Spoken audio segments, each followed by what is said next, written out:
Welcome, in front of me I have XIAOMI Mi 11i, and today I'll show you how we can adjust notification bar icons. So at the first you have to open notification bar, and if you want to change the shortcuts you have to tap right here. And if you want to move them, for example, you want to get NFC model on the first place, you have to click hold and then drag it just like that and put it here. The same we can make with location. And we can take off the airplane mode right here.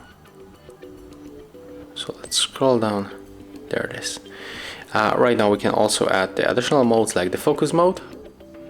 So tap on the plus icon and then you can remove it also. Move. So here, and if you want to save all of the shortcut settings, tap on the done, and as you can see everything is saved. And basically that's how we can change it. So if you find this video helpful, remember to leave a like, comment and subscribe to our channel.